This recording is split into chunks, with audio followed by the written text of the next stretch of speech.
शर्म आना चाहिए ऐसे लोगों को। खास करके विधायक ने तो, अमित मंडल ने तो अपने फेसबुक पे लिखा, डायरेक्टली लिखा पूरे परिवार ने।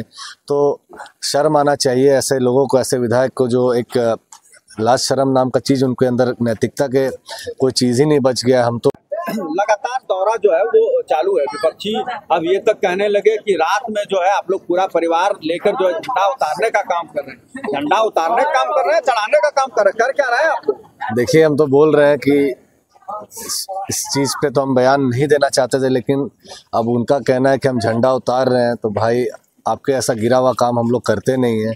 अब झंडा लगाने का जगह ही नहीं मिल रहा उनको, तो कहते हैं कि भाजपा का झंडा उतार रहे हैं। अब पूरा परिवार का जहाँ तक की वो बात कहें, आप ये बात ये बताइए। चलिए, हम पिताजी को बोलते हैं, उनके राजनीतिक प्रतिद्वंदी हैं तो कोई बात नहीं था। मुझे भी बोले तो एक टाइम के लिए बर्दाश्त किए। अब बताइए, हमारे परिवार में तो हमारी माँ भी आती है, वो भी प्रचार करती है। शर्म आना चाहिए ऐसे लोगों को। खास करके विधायक ने तो, अमित मंडल ने तो अपने फेसबुक पे लिखा, डायरेक्टली लिखा पूरे परिवार ने।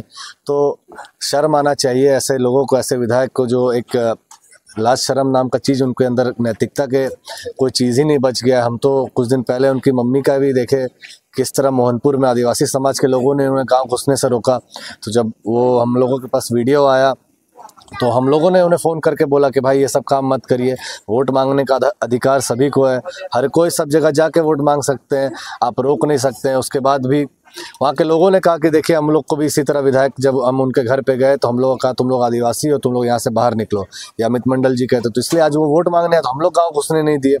तो हम लोग बोले कि देखिए, वोट मांगने का अधिकार सभी को है, लेकिन हम लोग कभी ऐसा गलत नहीं सोचे किन्हीं के बारे में। अब ये लोग तो सीधा टारगेट पूरे परिवार को कर रहे हैं, तो अब भगवान जाने इनके मन में क्या है, नहीं है। गुंडागर्दी चालू हो गया, अमित मंडल पोस्ट कर रहे हैं। कौन सा गुंडागर्दी, कैसा गुंडागर्दी? 5.25 साल तक गुड्डा में कहीं कुछ नहीं दिखा।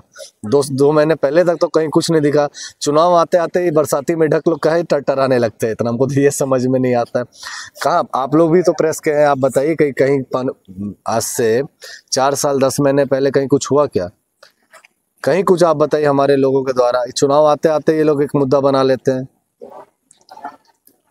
कार्यक्रम हुआ आज, हाँ, बड़ी तादाद में लोग पहुंचे थे, कैसा हुआ कार्यक्रम, उसके बारे में क्या आपको बताइए? देखिए, कार्यक्रम तो आप लोग भी देखे कि जिस तरह से भीड़ था, जिस तरह से लोग सुनने आए थे, जिस तरह से लोग समर्थन दे रहे हैं, कार्यक्रम स्थल से लेके पूरे चौक चौराहों पे जिस तरह से लोग इंतज़ार में थे कि नेता का भाषण सुनना है। आप लोग बताइए, आप लोग भी देखे होंगे कि जिस तरह से कार्यक्रम हुआ, लोग जिस तरह से जोश में ताली मार रहे थे, जिंदाबाद नारा लगा रहे थे। हमें तो लग रहा है कि अब लड़ाई एक तरफा रह गया है। ज़्यादा विशेष इसमें क्या बोलूं। मोदी जी भी आए थे, उस पर क्या कहिए? देखिए, मोदी जी पे हम कुछ कहना नहीं चाहेंगे, बस आपके माध्यम से यही कहेंगे कि देखिए, वो प्रचार तो करने आए थे, क्या करने आए थे लोगों को समझ में ही नहीं आया। क्योंकि लोगों का कहना था कि पक्ष में वोट मांगने आ रहे हैं, लेकिन किन्हीं भी प्रत्याशी का उन्होंने नाम ही नहीं लिया कि भाई इनके लिए वोट मांग दीजिए। आखिर आप आए, मोदी जी हमारे क्षेत्र में आए प्रचार करने, हमारे नेता का कहते ना, नहीं भाई हमारा विधायक है, यहाँ से बहुत अच्छा काम 10 साल में किया है, काम के आधार पे वोट दीजिए। कहाँ बोले एक भी बार मोदी जी? एक भी बार तो नहीं बोले। मुंह ही नहीं बोलने के लिए तो किस मुंह से बोलेंगे? काम किए रहते उनके निकम्मा विधायक, तभी ना बोलते। आज मागामा के बलबड्डा में राहुल गांधी के हेलीकॉप्टर को कई घंटे दिया था। देखिए, इस चीज़ का तो सही मायने में जानकारी नहीं है मुझे कि क्या मुद्दा, बात क्या था, मुझे नहीं पता इस चीज़ अमित मंडल कहते हैं कि हमें जिताइए, हमने किसी का किया नहीं तो हम किसी का बिगाड़े भी नहीं। देखिए, ये तो हास्यपद है। जिस जनता के वोट से 10 साल विधायक बने, अमित मंडल जी खुद अपने मुंह से कहते हैं कि हमने कुछ किया नहीं तो कुछ बिगाड़ा भी नहीं। तो अरे, आपको विधायक किस लिए बनाया था? कुछ नहीं करने के लिए? जब कुछ नहीं कर रहे हैं तो भाई घर में सोइए ना, घर में सोइए। आपको जनता इस बार घर में सुला ही देगी, बढ़िया से सुला देगी। परमानेंट ही आप घर में रह जाइएगा, वोट मांगने लायक आप नहीं रहिएगा। कहते कुछ किया नहीं तो कुछ बिगाड़ा भी नहीं। आज हमारे पिताजी ने किसका क्या बिगाड़ा है? कौन सा आम जनता के साथ हमारे पिताजी ने बदसलूकी किया? कौन से आम जनता के साथ हमारे पिताजी ने तुम ताम की उंगली दिखाया?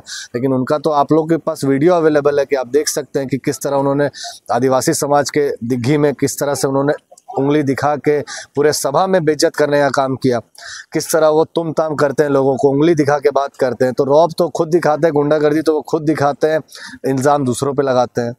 हॉस्पिटल का मुद्दा को लेकर के लोग परेशान हैं, क्या सोचे हैं हॉस्पिटल के बारे में, गोड्डा हॉस्पिटल के बारे में? देखिए, वही आप भी लिख चुके हैं इसके बारे में। हम भी लिख चुके हैं और हम तो बोलते ही हैं कि हमारा पहला मुद्दा स्वास्थ्य ही रहेगा। आज हॉस्पिटल, जो सदर अस्पताल में लोग का नाखून टूट जाता है तो लोगों को मायागंज रेफर कर दिया जाता है।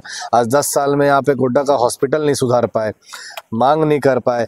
आज 10 साल में कितने जगह क्या बोलते हैं उप स्वास्थ्य केंद्र बन के तैयार है, लेकिन डॉक्टर नहीं बैठता है। तो आज इसका मांग कौन रखेगा? हम तो सदन में है नहीं, सदन में वो है, मांग नहीं रख पाए।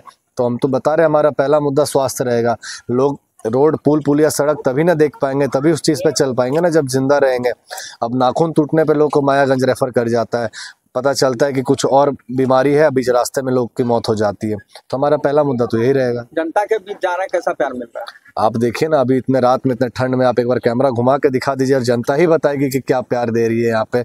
आप जनता से ही पूछ लीजिए, यहाँ पे सभी लोग लालटेन जलाने के लिए तैयार हैं, पिछले 2 बार का बदला लेने के लिए तैयार है, और इस बार सूद समेत गोड्डा की जनता अमित मंडल जी को विदाई देगी गोड्डा से।